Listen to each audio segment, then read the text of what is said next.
ሰላም ጤና ይስጥልን። ፋኖ አንድ ሆኗል።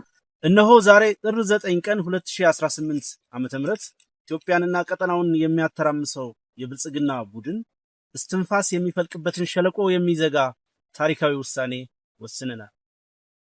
ጓዶቻችን ለከፈሉት መስዋዕትነት የሚመጥን ተልኮን መከወን ግዴታችን የሆነ እኛ የአማራ ፋኖ አደረጃጀቶች፣ አመራሮች የአብይ አህመድ የስልጣን ዕድሜ የሚበቅልበትን ንቃቃት በፍጹም ወንድማማችነት እና አንድነት ደፍነነዋል። የአማራ ትግል አንድ ይሆን ዘንድ የአማራ ፋኖ ብሔራዊ ኃይልና የአማራ ፋኖ ህዝባዊ ድርጅት አመራሮች ድፍረትን፣ ወደ ሰፊነትን፣ ቆራጥነትን እና ለህዝብ መታመንን በሚጠይቀው ታሪካዊ ውሳኔያችን የፋኖን አንድነት እውን ማድረግ ችለናል። ለመላው የአማራ ህዝብ እንዲሁም ለመላው ኢትዮጵያውያን እንኳን ደስ ያላችሁ፣ እንኳን ደስ ያለን። አንድ መሪ፣ አንድ ድርጅት ሰይመናል። አሁን ወደ ስትራቴጂካዊ ግባችን የሚወስደን ምዕራፍ ወለል ብሎ ተከፍቷል። ሜዳውም ፈረሱም በእጃችን ሆኗል። እነዚህን ውስጣዊ እና ውጫዊ ችግሮቻችንን ተቋቁመን በዚህ የተባረከ ቀን ዛሬ የአንድነት ሪባን ተቆርጧል። አንድ ሆነናል። በድጋሚ እንኳን ደስ ያለ። በዚህ የአደረጃጀት አንድነት የአማራ ትግል ነባርና ብልሹ ራስ ጠልና በታኝ እሳቤና አሰላለፎችን አሸንፏል። ጎታች ከሆኑ አሰላለፎች በመላቀቅ የውድቀት ረግረግን በብሔራዊ ንቃቱ ተሻግሯል። በሰራዊቱና በደጀኑ ህዝብ ውስጥ ሲብሰለሰል የኖረውን ጥያቄ መልሷል። በአማራ አንድነት ላይ የነበሩ የተሳሳቱና አሉታዊ ምልከታዎችን አርሟል። ዛሬ የአማራ ፋኖ ብሔራዊ ንቅናቄ ሲመሰረት በቀደሙ የአደረጃጀት አንድነት የማምጣት ሂደት ወቅት የታዩ ድክመቶችና ክፍተቶችን በማረም እንዲሁም የሁሉንም ባለድርሻ ተሳትፎና ትምምን በመፍጠር ጭምር ነው። ይህ ውህድ ድርጅት የዓላማና የአስተሳሰብ አንድነት ላይ የተመሰረተ ነው።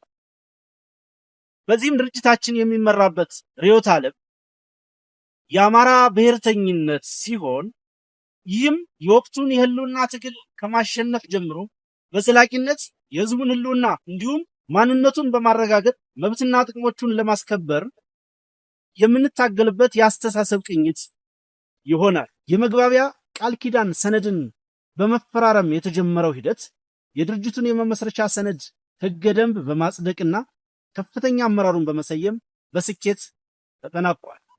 በዚህም መሰረት አርበኛ ዘመነ ካሴ የአማራ ፋኖ ብሔራዊ ንቅናቄ ሊቀመንበር፣ አርበኛ መከታው ማሞ ተቀዳሚ ምክትል ሊቀመንበር፣ አርበኛ ሀብቴ ወልዴ ምክትል ሊቀመንበር ለወታደራዊ ጉዳዮች፣ አርበኛ ሄኖክ አዲሴ ምክትል ሊቀመንበር ለፖለቲካዊ ጉዳዮች በማድረግ ሰይሟል። እንዲሁም የአማራ ፋኖ ብሔራዊ ንቅናቄ ከታች ለተዘረዘሩት መምሪያዎች አመራሮችን መድቧል።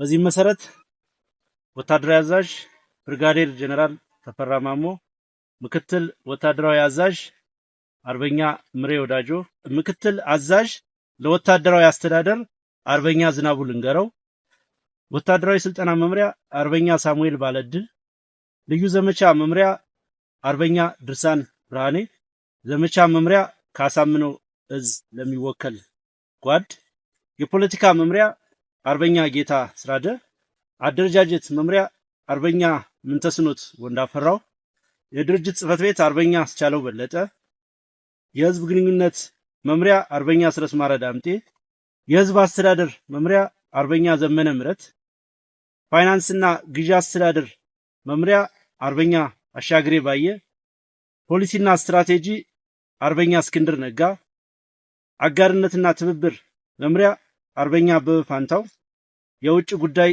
መምሪያ እንዲሁ ከአሳምነው እዝ ለሚወከል አባል ምደባ ሰጥቷል።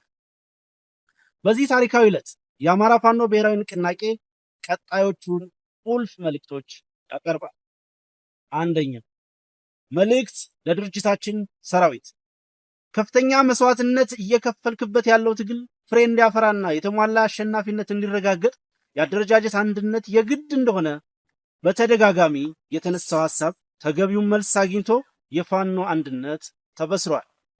ይህ ትልቅ የምስራች የሚያስገኘውን ተጨማሪ አቅም በመጠቀም በጽናትና በቁርጠኝነት ትግሉን እንድትቀጥል ጥሪ እናቀርባለን። በትግል ሂደት አዲሱ ትውልድ በብሔራዊ ቁጭትና ንቃት ያገኘውን የአስተሳሰብ አቅም በመጠቀም ውስጣዊ ትግል የሚፈልጉ ነባር እክሎችን በዲሞክራሲያዊ መንገድ መታገል እንዲቀጥል እያሳሰብን የድርጅቱን ውህደት ተከትሎ ለሚመጡ የመዋቅርና የአሰራር ማሻሻያዎች ተገቢውን ምቹ ሁኔታ በመፍጠር በቅንነት መተባበር አስፈላጊ እንደሆነ እንገልጻለን።